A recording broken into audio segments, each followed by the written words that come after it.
Oakland, California. Stephen Curry went to bed Friday night thinking he and the rest of the Golden State Warriors would convene Saturday for their first day of practice to decide whether they would be making the NBA champions' traditional White House visit when they travel to Washington in February. He woke up to 20 text messages telling him that choice had been made for him, thanks to President Trump's tweet that Curry's White House invitation had been rescinded.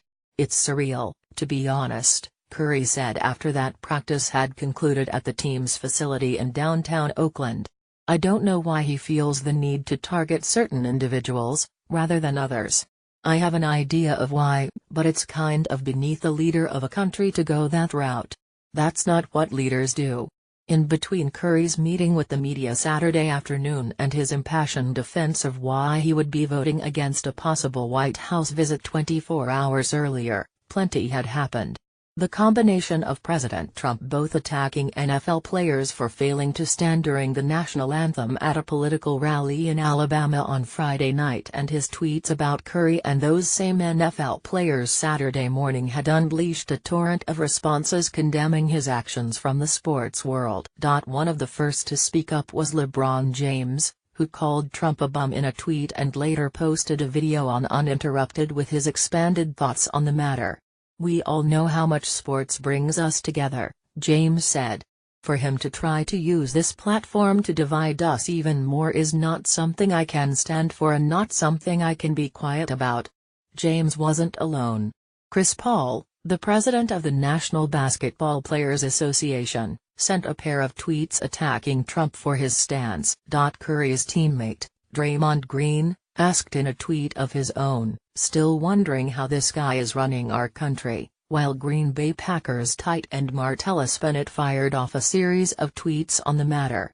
Among them, the idea of it real Donald Trump thinking that suggesting firing me from football, sick, confirms that he thinks that it's all I can do as a black man. Buffalo Bills running back LeSean McCoy, meanwhile, called Trump a a-hole. Later Saturday, North Carolina announced its men's basketball team, which won its latest NCAA championship this past spring, won't be visiting the White House, either, though school spokesman Steve Kirshner told the Raleigh News and Observer it was a scheduling issue. "We couldn't find a date that worked for both parties," Kirshner said. "We tried about 8 or 9 dates and between, they couldn't work out that date, we couldn't work out that date, so we would have liked to have gone, but not going." He also added that the White House had officially extended an invitation, and that the players on the team were fine with going. That wasn't the case with the Warriors.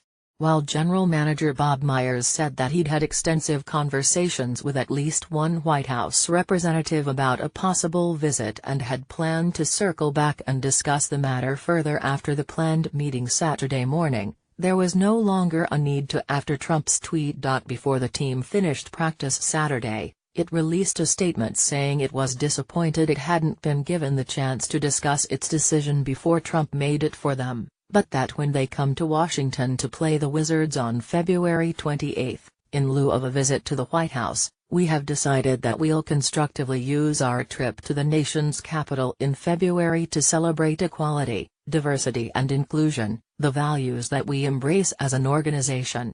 Washington Mayor Muriel Lee. Bowser later welcomed that idea in a statement, which finished with, "And if anyone ever tells you that you cannot come to D.C., tell them Mayor Bowser invited you."